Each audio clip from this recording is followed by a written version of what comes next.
जय Shri Swaminarayan. Good morning students, how are you? Fine ना? चलो आज हम सिलेबस को समझेंगे। सिलेबस आपको मिल गया था तो सबसे पहले ऊपर है गद्यांश।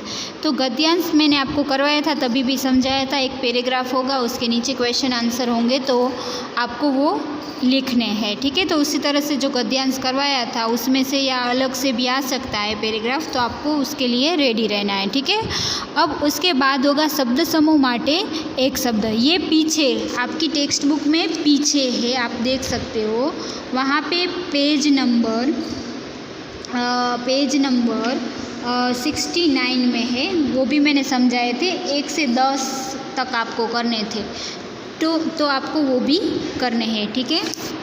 उसी के बाद वाला पेज है, उसमें वाक्य प्रचार है, वो भी मैंने आपको 15 दिए थे और समझाए थे। पेज नंबर 7070 पे है, तो वो भी आपको करने हैं, ठीक है। मतलब ये सब आपको एग्ज़ाम के लिए ही प्रिपेयर करना है, ठीक है। चलो उसके बाद है समानार्थी शब्द। चैप्टर नंबर 1, 2, 3, 5, 6 एंड 7 में से जितने भी समानार्थी शब्द है वो है।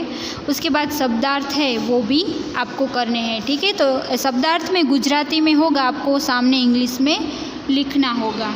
उसके बाद है काव्य पंक्ति पूर्ण करो। तो काव्य पंक्ति आप चैप्टर नंबर 1 से 7 जितने भी काव्य है उसमें से करना है।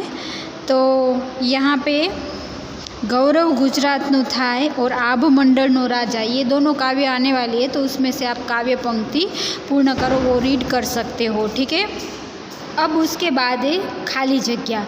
तो चैप्टर नंबर 1 से 7, 1, 2, 3, 5, 6 और 7, तो यहाँ तक जितने भी खाली जगह है वो सब आपको रीड करनी है। उसके बाद है प्रश्नों ना जवाब, ये भी सभी चैप्टर में से आपको रीड करने हैं।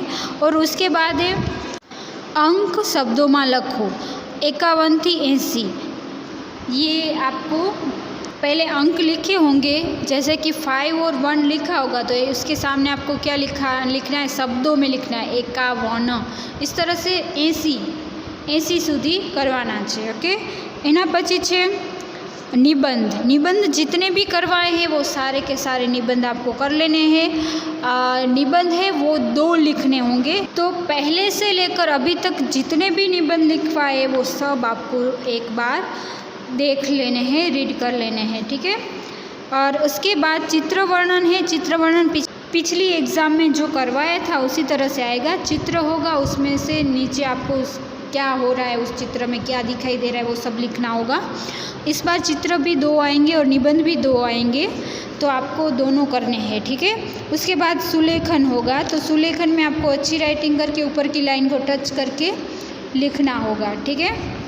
तो इस तरह से ये पूरा सिलेबस है वो आप समझ चुके होंगे। और वार्ता है वो नहीं आएगी, निबंध, चित्रवर्णन और सुलेखन यही है लेखन में, ठीक है। तो आई होप आपको ये पूरा समझ में आया होगा। Thank you.